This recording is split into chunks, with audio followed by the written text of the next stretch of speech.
you get a call, when you pull out of this station right here, you do not know what's going to happen until you get there.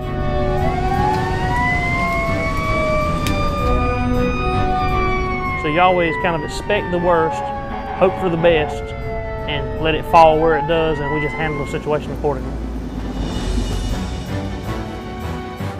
There is a danger there, and there's always a danger there, but you have to always be aware of your surroundings and just never let your guard down. As soon as you let your guard down, there's when things happen.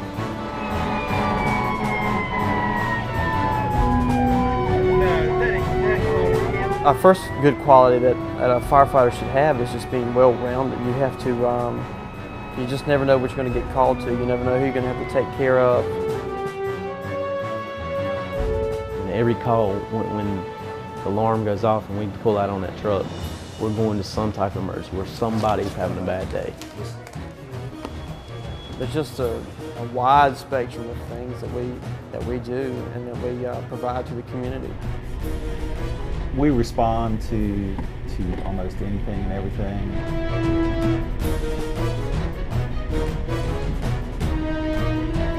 This job here is not punching a time clock. You don't punch in and punch out and go home on the dot. Because if we're responding to a call, someone's having a bad day. You know, this is my life, this is what I enjoy, it's my passion, and I can turn my passion into a career, which is awesome.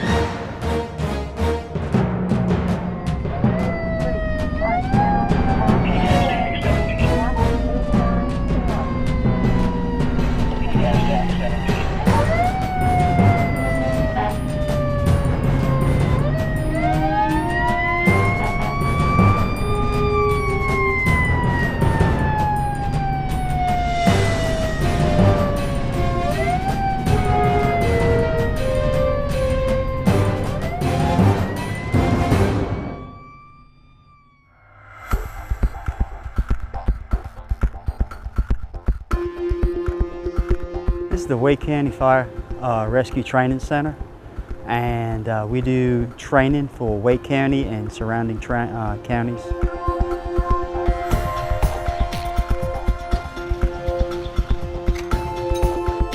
And you can't go wrong training out here because we try to get it as realistic as we can.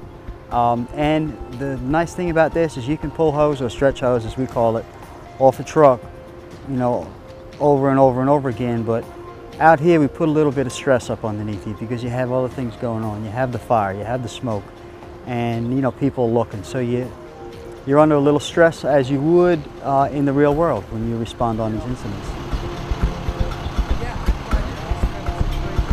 These practice burns is about as close as you can get to the real deal. These practice burns are a good training tool. It really gets you familiarized with, even though it's a controlled environment, it gets you familiarized with dealing with heat when you have to really go into a real burning situation.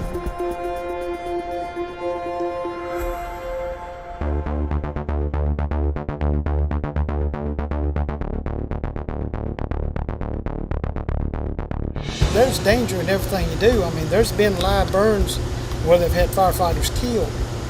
Had firefighters burned. Things go wrong. That's going to happen. Everything don't always run smooth, but you've got enough skilled people there to try to prevent that and keep that from happening.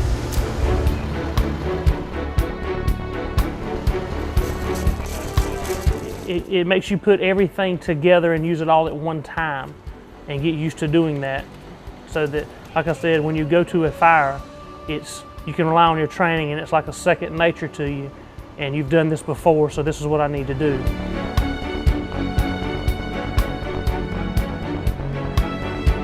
Your aim is to go in and put the fire out, but when you go in, you got to try to stay calm, try not to use all your air up at one time, and try to look around, pay attention to what's going on.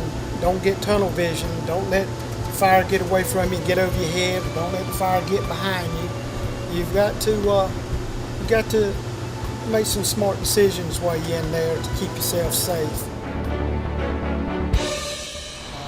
We can maybe just dress down for a minute. Yeah. Give me 10 minutes with everybody. That's fine. Everybody.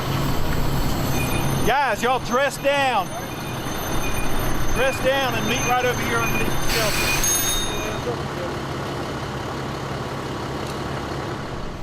And it's just me speaking, and I saw a couple of things that we can correct, and we can go around here, and I know everybody knows what they are.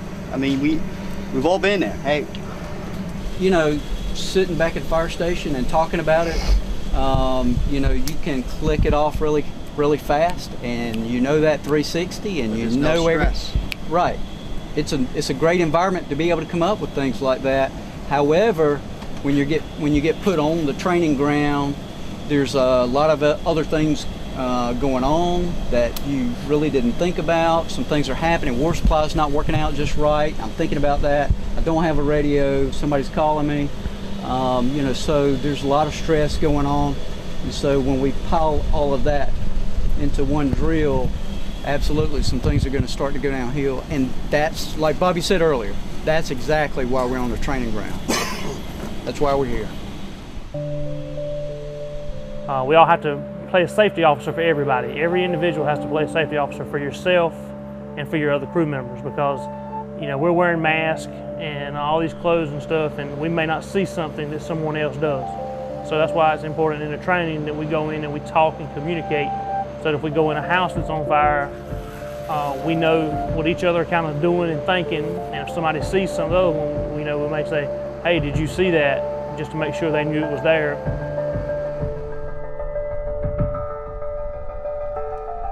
It is control. We control. I mean, we put the fire out. You know, the person that's operating the gas puts the fire out. We're in radio communication.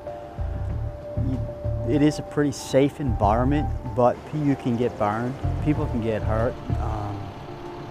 It's very hot. It's very realistic, and it's temperatures of 1,800 degrees. So any exposed skin or anything like that, you're going to get a burn. Well, you know, when you get in there and when you start burning through your turnout gear that's supposed to be protecting you, the old noodle up there is going to kick in and say, hey, it's time to go. To be honest with you, I think most firemen would tell you, you know, when you're kind of in the moment, you don't necessarily feel it. I mean, you know, we all talk about a certain degree of heat and that type of thing. But I think that, and especially a controlled burn like that, you know, you don't necessarily think about how hot it is. You think about going in there and putting out the fire.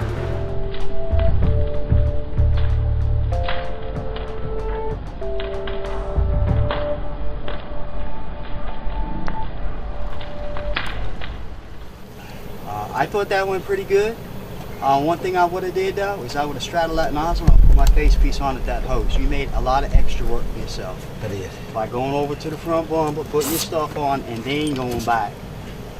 It's just easier if you get on your knees right by that door, put your stuff on, and then you're ready to go. Now the big thing too, use the fire for light. A lot of people go in there, they rush in, and they knock the fire down right off, and as soon as you put water on that, you're changing the thermal layering, and it just smokes up like that. If you know you got victims, don't hit the fire. Use that fire for light. If you think about it, as a person in there with a gun that's getting ready to shoot you when you open the door, you want to protect yourself with the wall, right? Not the door. Right, so you don't want to get between the door and the wall. You don't want to be behind. Right, you don't want to be behind the door. And like you said, the other thing, what else are you going to do before you open that door? What are you checking? We did this in the essential school. You're going to check for heat. And you're checking your line. You're making sure your guys are ready. Without the team being ready, you can't be ready.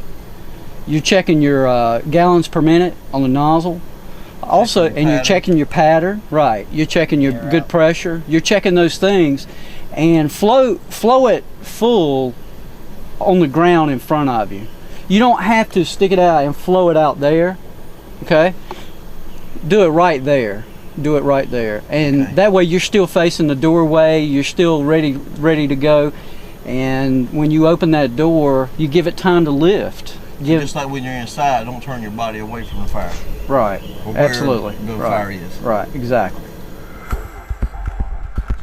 And the last exercise we did was searching for a victim and deploying hose downstairs, simulating a basement drill, which is one of the toughest incidents that you can respond to because there's no ventilation, there's no way for the smoke to go but up, and then you're going down into that smoke, into that chimney effect.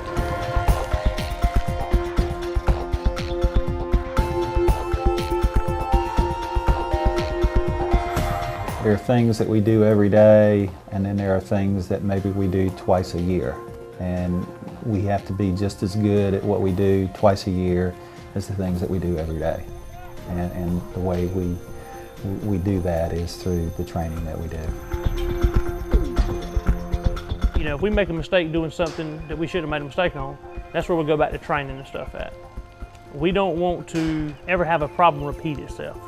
When there's a problem or deficiency somewhere, we train until we get it right. And then we train until we can't get it wrong. Because that's you know, that's what we do. Professionals is what we are. We train until we can't get it wrong. Well, we come in the morning. The first thing we do is shift change. We come in at 8 o'clock in the mornings. We do shift change with the other shift, the off-going shift. Let us know what happened the day before, if anything's broke that needs to be fixed, any issues need to be addressed on the trucks, throughout the station, whatever. We go through that. That usually can take 10 minutes. It could take 30 minutes. It just depends on how busy the day was after that.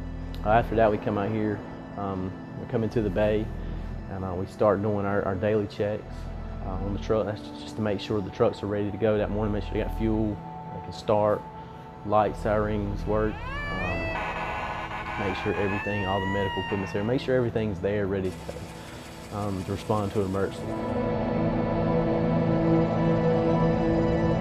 If you had a meeting tonight and you never checked the oil in your car, and you went there and jumped in your car and took off and your car didn't work to get you there, it'd be kind of important because what you needed to use to get there for your meeting, you could not use. Well, that's the same way with us checking stuff on our fire trucks.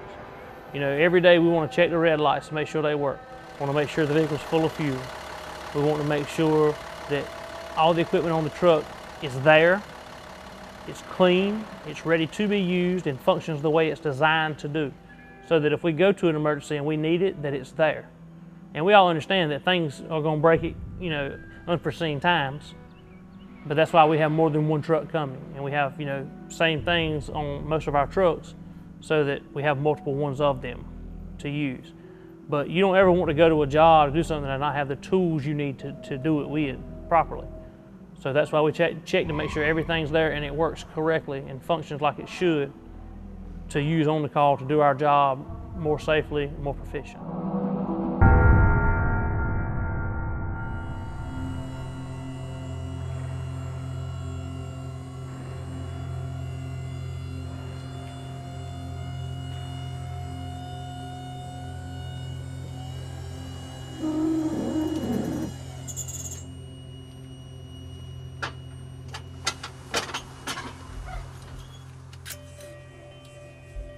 A hydraulic pump cannot have any air in it whatsoever, or it won't pump water. It has to have a perfect vacuum.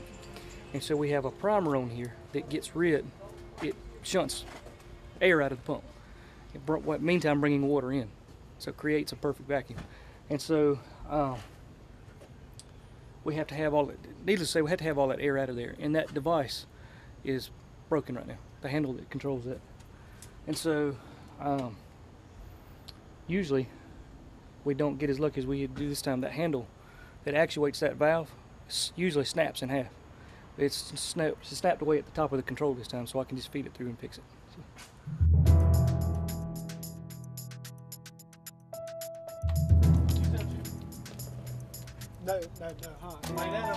That's the thing about being an engineer. You're supposed to know the truck inside out, everything about it, and how to fix something if it breaks.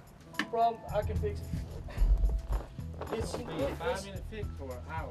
Well, I'm gonna have to give it a few minutes for this exhaust pipe to cool off. Oh, every single bit of my money is straight up underneath that truck. Well, we'll get it by lunch with it.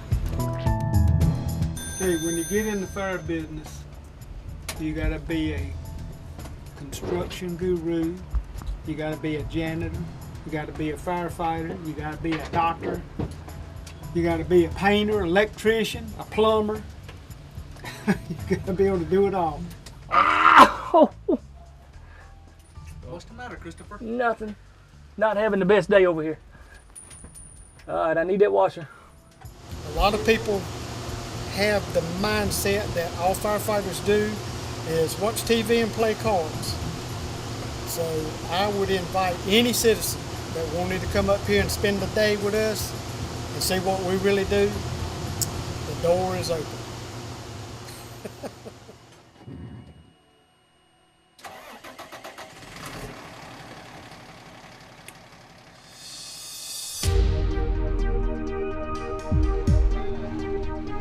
With our fire hydrants, typically we'll go out twice a year, meaning several months twice a year. And there's more than, I think there's more than 1,200 hydrants in the town, and we split those in half. And each shift or crew, we have a set of hydrants that we are in charge of. And from there we'll provide a thorough cleaning of the hydrants. We'll flush them, we'll flow them, we'll test them.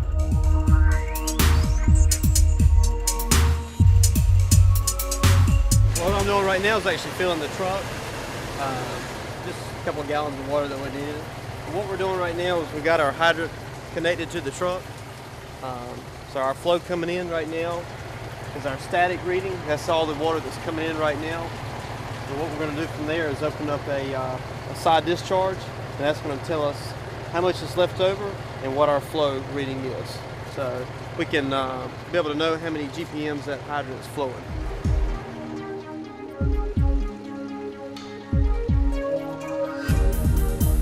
When we do half the hydrants here in the spring, we'll probably find 12 or 15 hydrants that have a problem. That, if we weren't out doing this, if we'd had a call in that neighborhood or that area, would have been a problem then. And so just getting out there and doing it, again, it's like preventive maintenance. It prevents us from hopefully ever catching a hydrant and expecting to get water out of it and not get any water. Going out and doing it also provides training to our personnel, because when you're out doing the hydrants, you're out learning your area even better, where the hydrants are and that kind of thing. So it also helps make them better, make the firefighters better for when we actually have a call in an area, because they've been there before. They know what the area looks like, they know the streets, they know where the hydrants are because they flowed the hydrants and that kind of thing.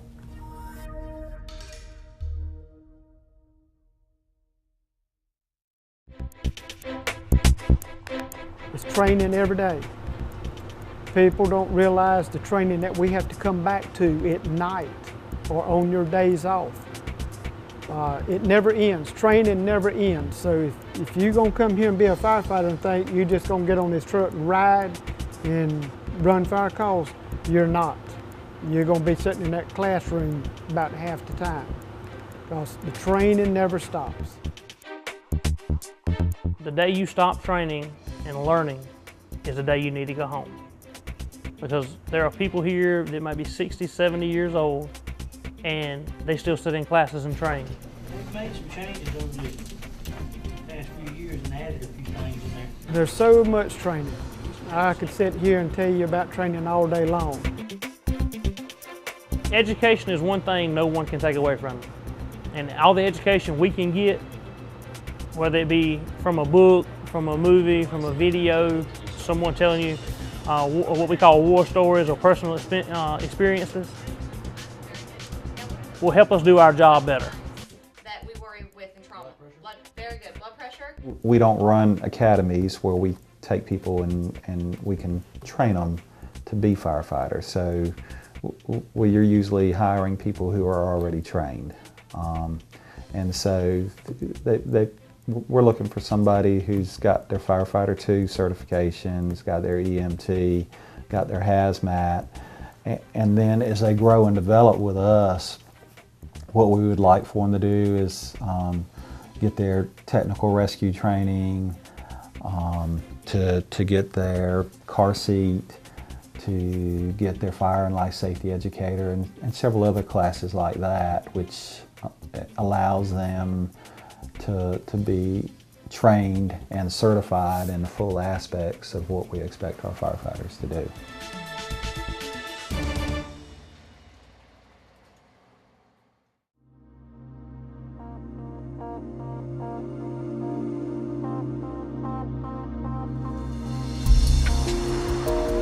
The number one goal is to provide a service for the citizens, and that's why we're here.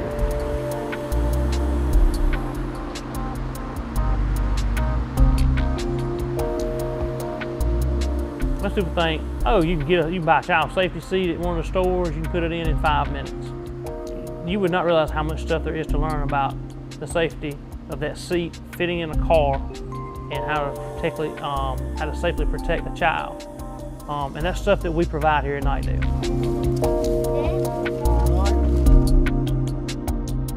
What we try and do is teach or educate the parent or the child's caregiver there on how to install the car seat correctly, so that realistically they should really only have to come here one time, and once we've educated you on how to put your car seat in, if you have to move your car seat from this car to your wife's car or whatever, you know how to put it in there correctly, and you know how to put it back in your car correctly. Correct. The car seat comes with its own belt. Okay. Okay? Okay, okay. Yep. And then you just push down in the base and pull up. Sometimes it's easier to put your knee in it. Okay.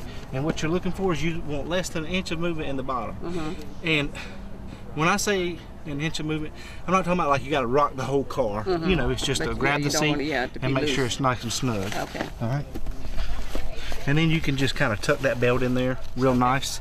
And then here on the side, your little piece just clips right back on. Any way we can help the public make things safer, that's what we do. Obviously, we feel like that we've had a positive influence on our community here, and not just with fire safety, but in life safety in general, and the education that we performed, and car seats and everything like that.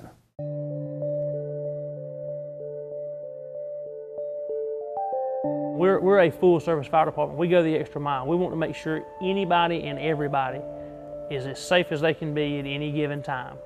And whatever it takes to do that, we do it. That's one thing that I think Knightdale stands above the rest in doing, is that we do what needs to be done to make things better and safer as quick as we can do them. We are customer service based.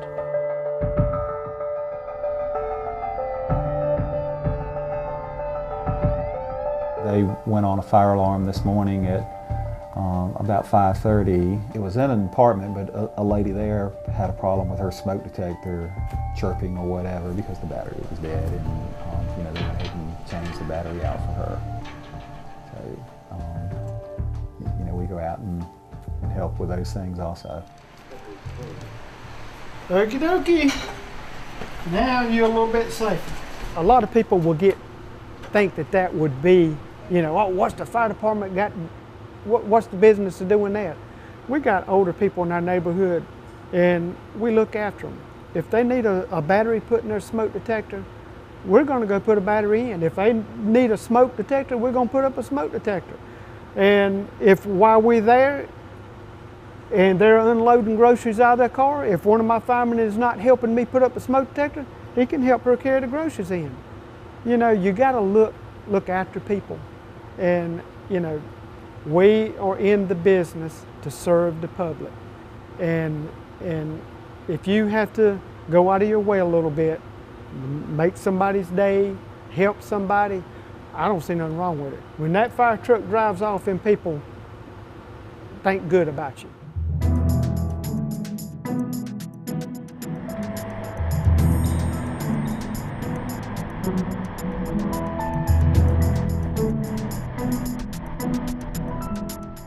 We go out and we go to businesses and do training there for them, do fire safety training and fire extinguisher training, and so we stay pretty busy and do a wide range of activities. Okay, so moving on to the fire extinguisher. Say you decide it's a room, what we call a room and content fire, just maybe a trash can is fire causing a lot of smoke and you don't want it to spread to the counters or whatever, and somebody decides to use a fire extinguisher. There's an acronym that we have. It's easy, pretty easy to remember. Everybody know what an acronym is? Yeah. PASS. All right. Pull, aim, squeeze, and sweep. And what that means is you take the pin on the top, you pull it, you want to take the hose and have it readily in your hand, point it towards the fire. So you pull the pin, you're aiming, you squeeze the handle to discharge the powder, and then you sweep. All right. You sweep across the base of the flame.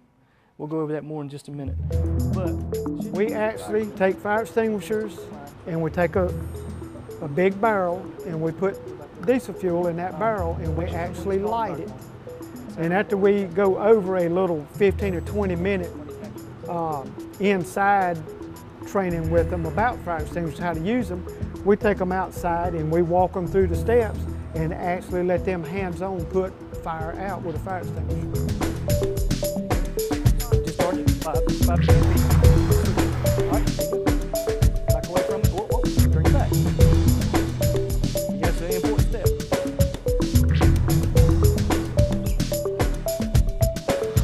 Sweep it. Yeah, that.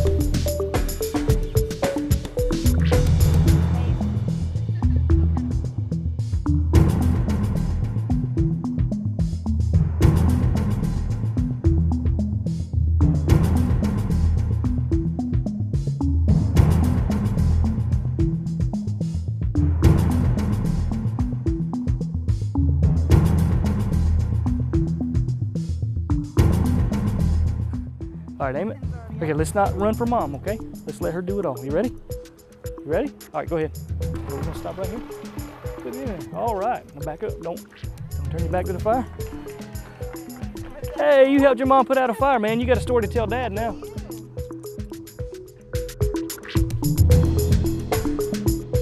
We try to do, as much community outreach as we can. Some nights we'll go out to homeowners associations and do a little class there.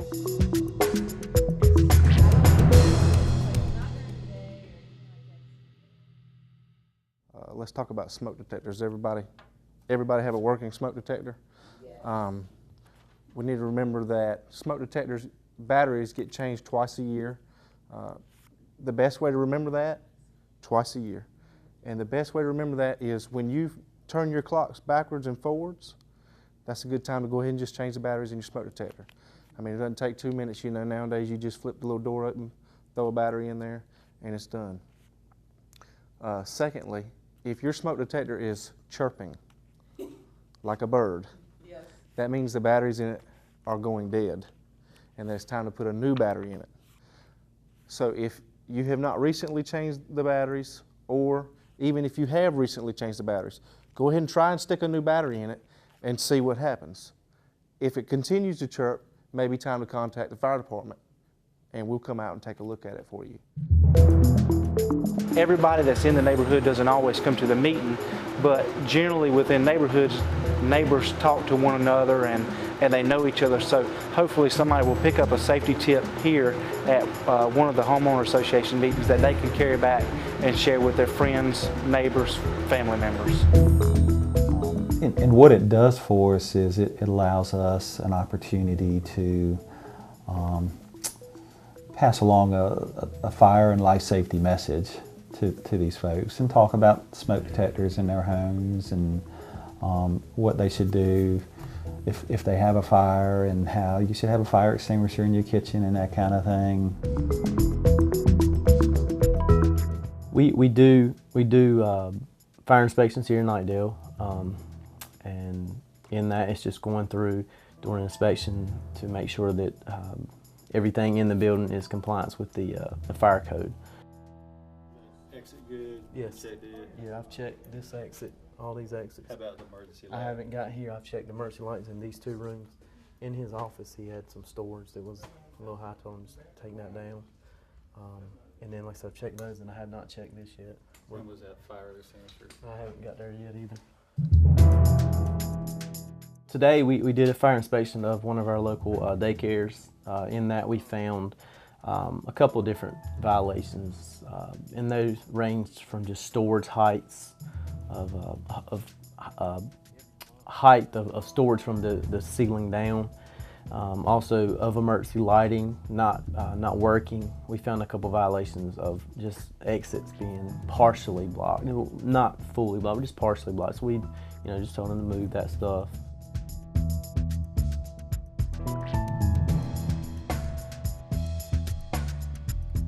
We have 2 part-time fire inspectors who that's solely their job when they're here to do inspections. The companies, we also can do fire inspections, and so as far as on a day-to-day basis, it just depends if we have one scheduled for that day. If we have a couple scheduled for that day and the fire inspector is busy, or they need our assistance, whatever, the engine company will go out there and they'll help them. Let me shut it and see if it cuts off.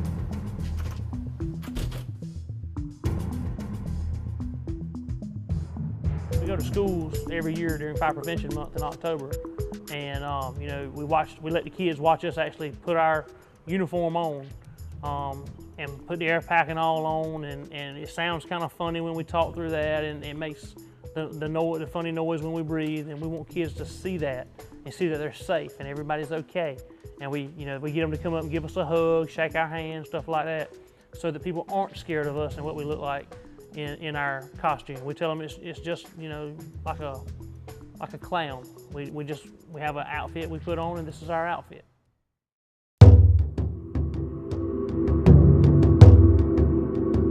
Our regular firefighting duties during the day, you've got to be able to pull hose, raise ladders, crawling in burning buildings, and then if you have to pull somebody out, you've got to be physically conditioned to pull somebody out of a building. We're never off duty when we're here. We go into somewhere to get something to eat, and a fire pager goes off, we have to just put down whatever we've got and leave and go handle the call. That's what we're here for. That's what we signed up for. That's what we want to do, because we're here to help people and help the public out in any way we can. There's no average working day. You just never know. We could walk in today and be going all day on calls, or we could sit around here and check trucks and check hose all day. So there's no typical day.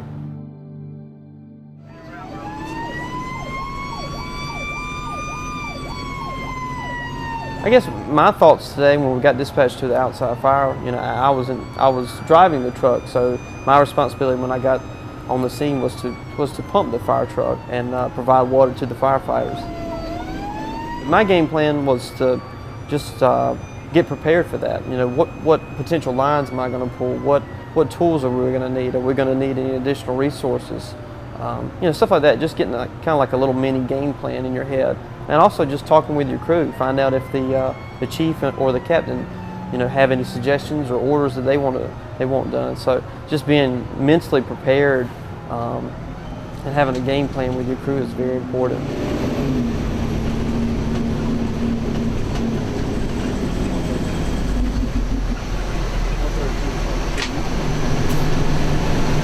A tree limb has made contact with the power lines and probably started smoking, and he caught it in as a tree limb on fire. So what Captain Brantley will probably do is contact Progress Energy and let them know that they've got a limb on the power line, because we're not allowed to touch it with it being a live wire. So he'll make the appropriate contacts and let them know what we got. and it turned out to be just a limb on a power line, but you know, it could have been a 30-acre woods fire. So you just never know. It goes both ways there. Sometimes you can be dispatched to something that you think is not really going to be anything, and when you get there, you know, it's a much bigger problem than you thought. Or on the flip side, you can be dispatched to something that you think is pretty bad. In actuality, there's nothing to it. And you know, you really never know until you get there.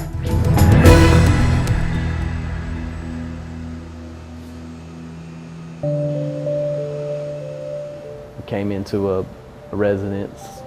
The mom was upstairs in a bathroom, or in a bathtub, and she had the water going.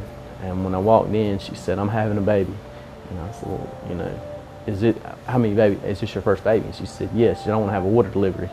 And I reached up and turned the water off and said, "Not today, you're not." So we slid her back, and within a matter of seconds, I mean, I say 30 to 45 seconds, the baby was delivered. I mean, it was kind of one of those things where before we knew what was happening, the baby, I reached down and the baby was there. And so that was the first time I ever delivered a baby. And it always sticks in my mind as a very memorable call, because you know, it happened so fast, and that's why you've always got to be up to date on your training, up to date on just what you would do in that situation, because that happens so fast that you don't really have time to think.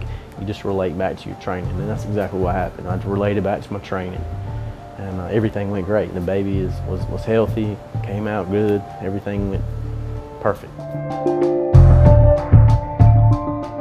One that just sticks in my mind all the time and has never got out of my mind was a bad wreck that we had. And it was a little 7-year-old girl in the vehicle. And when we got her out of the vehicle, I was holding her in my arms, and she died right there in my arms. I'll never forget it. So that's just things that happen throughout your job, and that stuff sticks in your mind, just things you can't ever forget.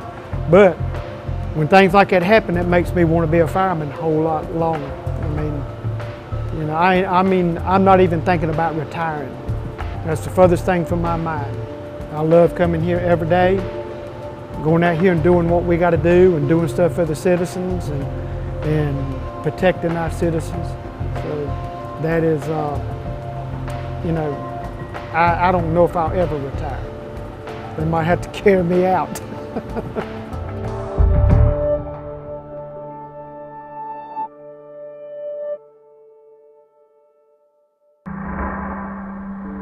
A fire with us can be, as far as a house fire, can be anything from a pot on a stove that's got hot and just smoked the house up.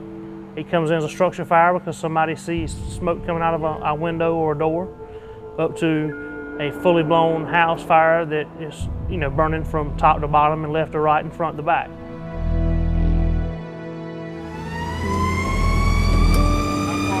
The biggest danger is death. I mean, it's pretty, I mean, it sounds bad, but it's pretty simple. You know, we go into a lot of environments that most people don't go into. We go in when everybody else is coming out. There's firefighters come in here, go out on a fire call, fighting fire, and drop dead with a heart attack. There's been firefighters that have went out on fire trucks and been shot on the scene, fighting fire. Somebody opened fire on them and shoot them while they're fighting fire. I try not to think about it, because, you know, you sit around and start thinking about stuff like that all day long, and you're gonna have your mind so messed up you won't be able to do your job. In the United States, firefighters average 100 deaths a year in the line of duty. And so you know every day when you go to work that there's potential that you may not come home tomorrow. But that's what we signed up to do. That's the profession we chose. You know, they train firefighters to be, you know, well aware of their surroundings and different situations, but you know, this day and time, you just got to be very alert and very oriented to your surroundings. You just never know what's going to happen.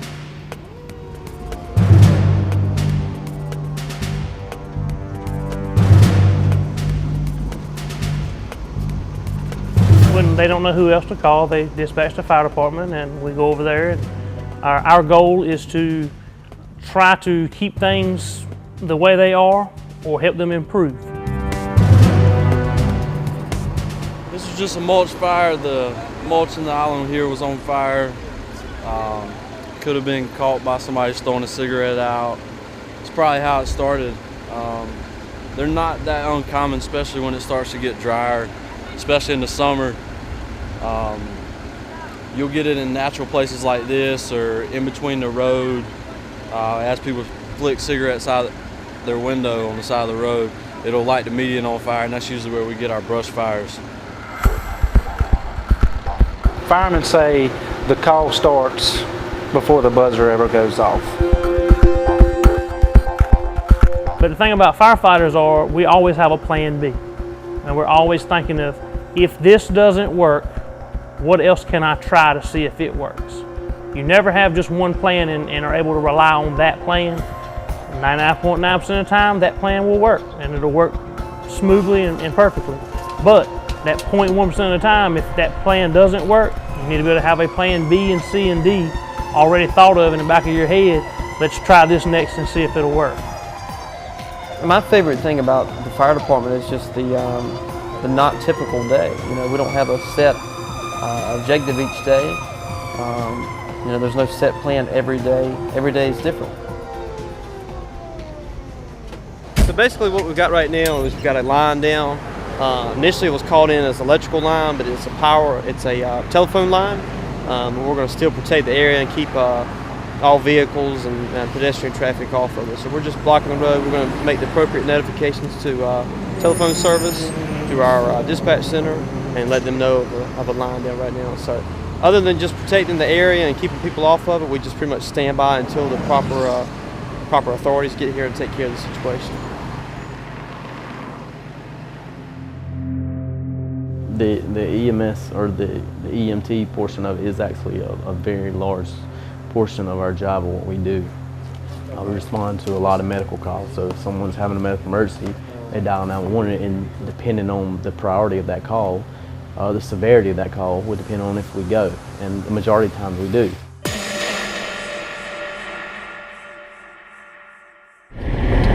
Where am I going to Miller? Just cut down, go straight down Old Knight right there. Okay. Kids Educational Center on Forest Smithfield. Okay. I don't really know where I know where Forest and Smithfield is. So they found a pregnant female unconscious. Bird? So we got a call earlier this morning, an unconscious person. The notes on our computer in the truck said that we had a female that was pregnant and had passed out or was unconscious. Upon our arrival, we went inside and we found a female that was conscious. Well, EMS was right behind us, so we first got we started patient care, but EMS was they actually got there about the same time we did. So they did their patient assessment, ended up transporting her. We go to people who are in cardiac arrest and we start CPR, and there are people who actually make it survive because of what we do and what we have done, and they walk out of the hospital, you know, a few weeks later or whatever, and they come out of the fire station and say thank you for saving my life. Firefighters, to me, we're not looking for recognition. We appreciate what we get, but we're here because this is what we want to do. This is the love we have. We're happy to be able to provide a service and do the job that we do.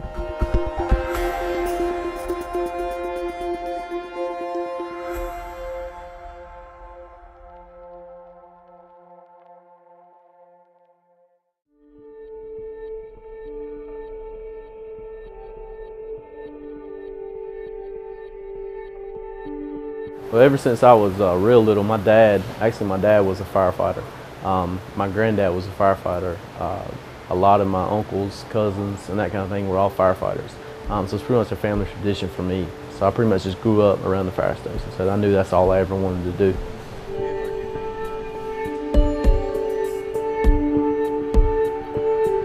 You know, family, they realize that this is a very dangerous job, and there's a lot of potential there for accidents to happen. But you know, my family understands that it's, you know, obviously a dangerous job, but they know that I've trained hard and I've trained well. They provide us with good equipment and good airway protection. So they know that we're well taken care of, and we've had the exposure and the training, so they don't worry as much as they used to, because I have gained a lot of experience, a lot of on-the-job experience. So I feel that they don't have to worry as much as they used to.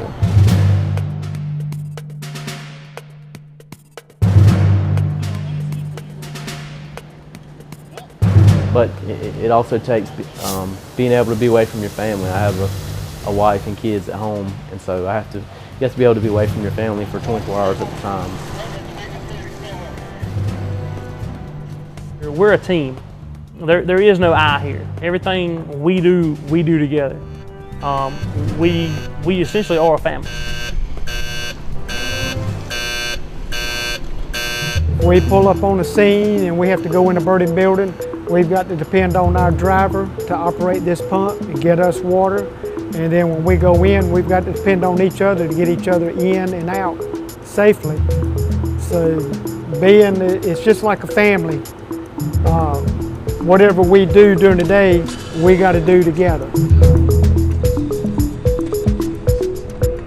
Not everybody's from the same place, does the same thing, so you have to be able to bring all that together and make that as one team, and that's what we do, is we put all differences aside and make that one team, one brotherhood for us. And, so that's what makes us strong and makes us who we are. The fire service is a brotherhood, because that's just it. For our lives depend on our partners and co-workers' lives at any given time during the day.